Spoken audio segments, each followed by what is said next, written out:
Hai Badminton Lover, hari ini topik terakhir untuk kelompok utama breeding ya. Jadi setelah kemarin sudah melewati fase-fase yang cukup rumit dan membingungkan, hari ini fase terakhir yaitu fase untuk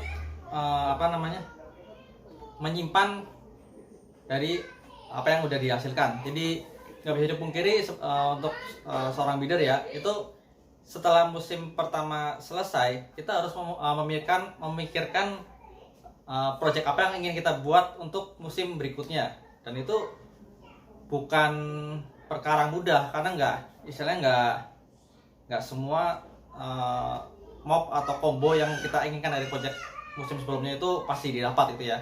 Kadang butuh ada yang langsung dapat, kadang mungkin bisa 2-3 musim berikutnya baru dapat gitu ya. Walaupun chance-nya sama-sama 25%, tapi kan ibaratkan ke tingkat keberuntungan tiap orang berbeda ya. Ada yang project Lucy langsung dapat, ada yang tahun pertama nggak dapat, tahun kedua baru dapat ada. Jadi kita nggak bisa memaksakan untuk mengambil koleksi dari musim itu juga gitu. Jadi seandainya ada koleksi yang ingin disimpan atau kita ambil untuk bahan proyek berikutnya, itu paling enggak sekitar maksimal 10% dari total hatchling yang kita hasilkan gitu. Ini saya dapat angka tersebut dari kalau nggak salah itu dari video Justin Koblika dengan waktu Q&A bareng Always Evolving Python gitu ya. Itu kebetulan saya pas lagi nonton videonya, dan saat ditanya saat Justin Koblika ditanya, dia mengatakan biasanya dia akan mengambil 10% dari jumlah hasil yang dihasilkan yang sesuai untuk proyek kedepannya.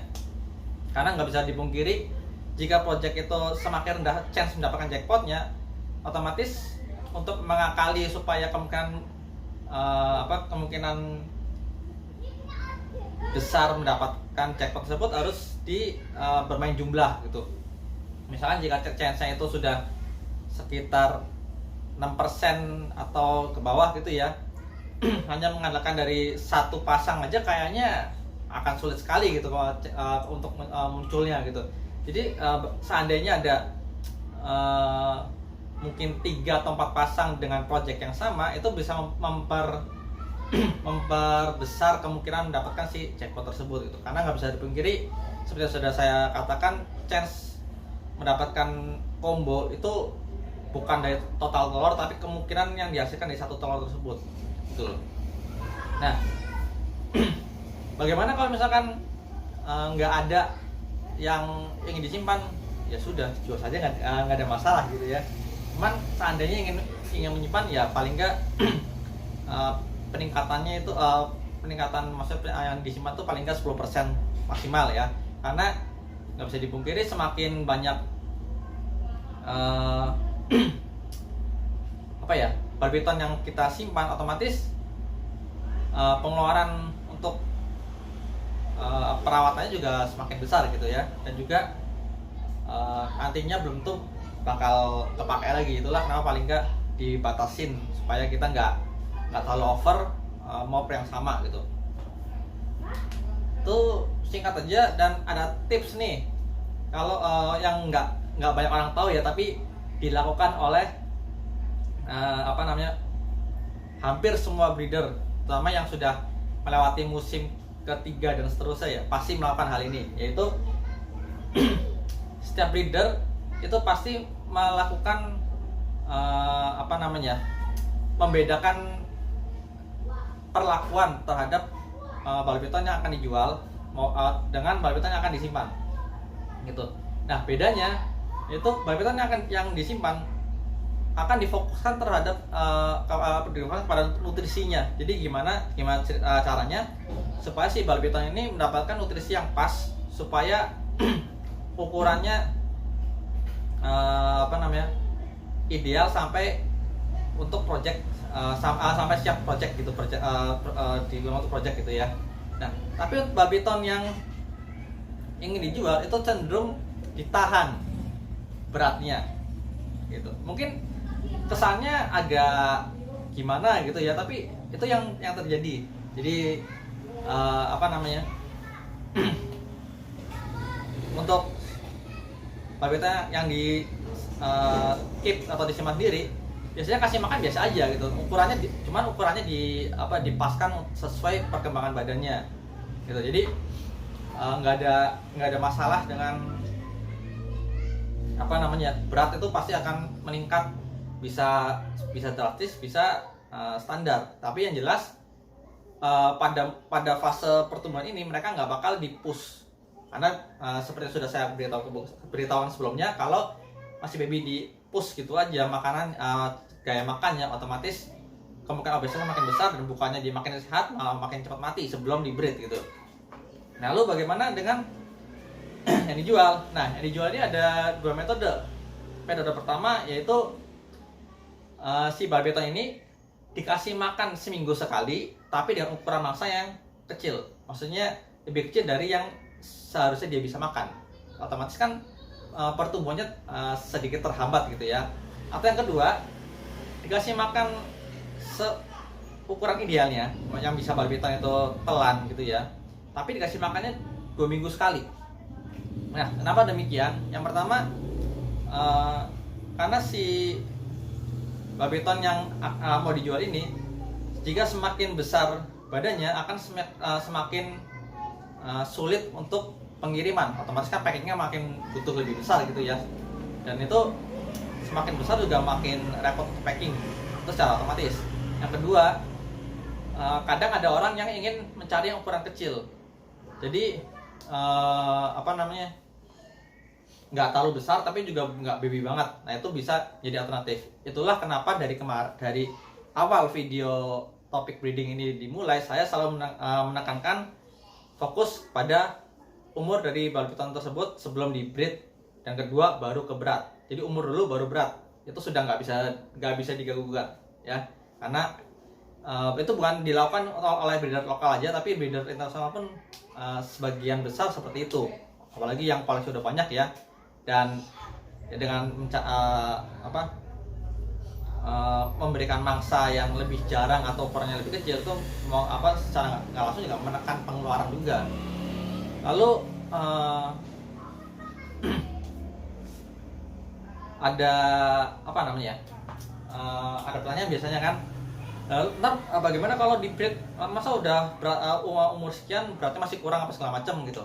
Nah, itu nggak usah khawatir. Jadi saat barbeton tersebut mangsanya ditahan atau asupan nutrisi ditahan, dia kan otomatis pertumbuhannya nggak terlalu cepat. Mungkin peningkatan sekitar 30-50 gram per bulan lah. Sedangkan kalau untuk yang nutrisinya dioptimalkan itu 1 bulan mungkin bisa 100-150 gram peningkatan beratnya ya. Kalau yang ditahan, otomatis asupan nutrisi dan postur juga ketahan. Itu sudah istilah hukum alam lah, supaya seimbang gitu. Nah, jika Anda membeli barbeton tersebut lalu ukuran mangsanya dinaikkan secara perlahan, maka proses pertumbuhan si barbeton tersebut akan semakin optimal. Nah, tanda-tandanya gimana? Tanda-tandanya dia akan semakin cepat ganti kulit gitu. Jadi misalkan barbeton ini harusnya beratnya 500 gram, tapi ternyata masih 300 gram gitu ya. Nah, itu setiap saat baru datang coba tes makan dulu. Misalkan sebelumnya dikasih rat ukuran sapi gitu ya, kasih makan dulu. Oh, dia mau makan, oke, minggu berikutnya coba naikkan ukuran ratnya dikit, dia makan juga, terus gunakan ukuran itu sampai ganti kulit. Begitu ganti kulit, lihat peningkatan beratnya berapa gram. Kalau misalkan sudah lumayan drastis sampai 100, mungkin 100-150 gram, kasih mangsa yang lebih besar lagi.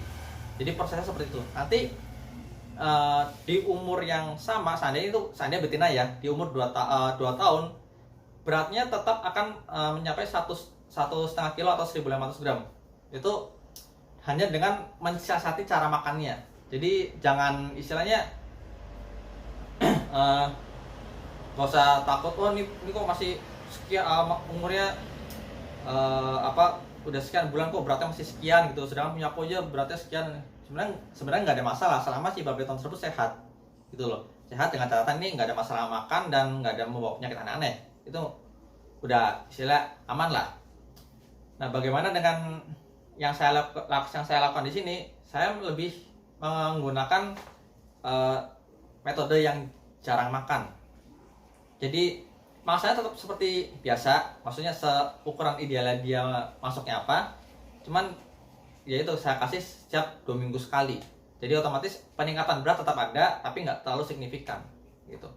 Karena kalau menggunakan yang istilahnya mangsa yang lebih kecil, ya agak lebih ribet aja gitu. Dan mungkin kalau misalkan koleksinya di total dengan hatchling masih sekitar 15 ekor gitu masih nggak terlalu masalah ya. Tapi kalau udah makin banyak kan otomatis waktu untuk memberi makan juga makin lama. Sebenarnya itu aja sih, ada plus ada minusnya gitu. Jadi kalau misalkan ragu, oh ini udah sekian beratnya masih sekian, ya nggak usah khawatir. Kalau misalkan Anda beli dari breeder yang emang kompeten, aman gitu. Nah, terutama untuk jantan ya. Jantan itu saya selalu mengatakan jangan dibikin terlalu berat. Soalnya kenapa?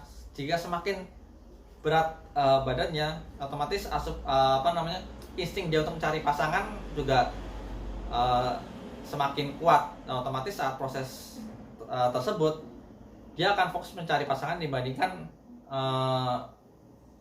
dibandingkan untuk makan gitu. Karena mereka merasa, wah ini cadangan lemak saya sudah cukup, saatnya saya mencari pasangan untuk berkembang biak gitu. Nah, kalau misalkan walaupun misalkan jantan 1 kilo nih sudah berhasil membuahi seekor betina dan sudah ovulasi si betinanya. Nah, si jantan ini bisa aja masih mau makan. Karena apa? Karena insting dia untuk mencari pasangan tuh masih berjalan, karena cadangan lemaknya masih lumayan banyak gitu ya. Seperti yang sudah saya sebutkan, yaitu 1 jantan bisa dikawinkan dengan 4 betina. Ini baru 1 betina mah nggak ada masalah gitu. Kalau cadangan lemak makin banyak, otomatis dia mau makannya makin lama juga. Kalau mangsanya ditahan, kebetulan saya baru mengimplementasikan di musim sebelumnya, itu sejauh ini hanya 1 bulan mogok makan. Selain itu mereka makan biasa dengan ukuran yang proper, maksudnya ya nggak segede mangsa betina ya, tapi paling nggak oke lah untuk jantan di postur segitu gitu. Mungkin gitu aja untuk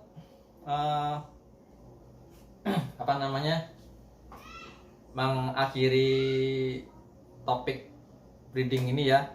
Mungkin nanti akan ada satu topik lagi yang untuk sedikit curhatan aja sih selama proses ini kayak gimana gitu. Sejauh ini aja dulu, maaf lagi agak kering jadi agak cepat ngomongnya. Lagi bulan puasa, untuk yang menjalani ibadah puasa jangan lupa tetap semangat, jangan lupa kesehatan ular juga jangan diabaikan ya. Nanti puasa alasannya aduh lemes nih, bersihin ular nanti aja gitu, jangan. Kasihan ularnya gitu. Sekian aja, kalau ada permintaan ready bisa langsung cek link di deskripsi.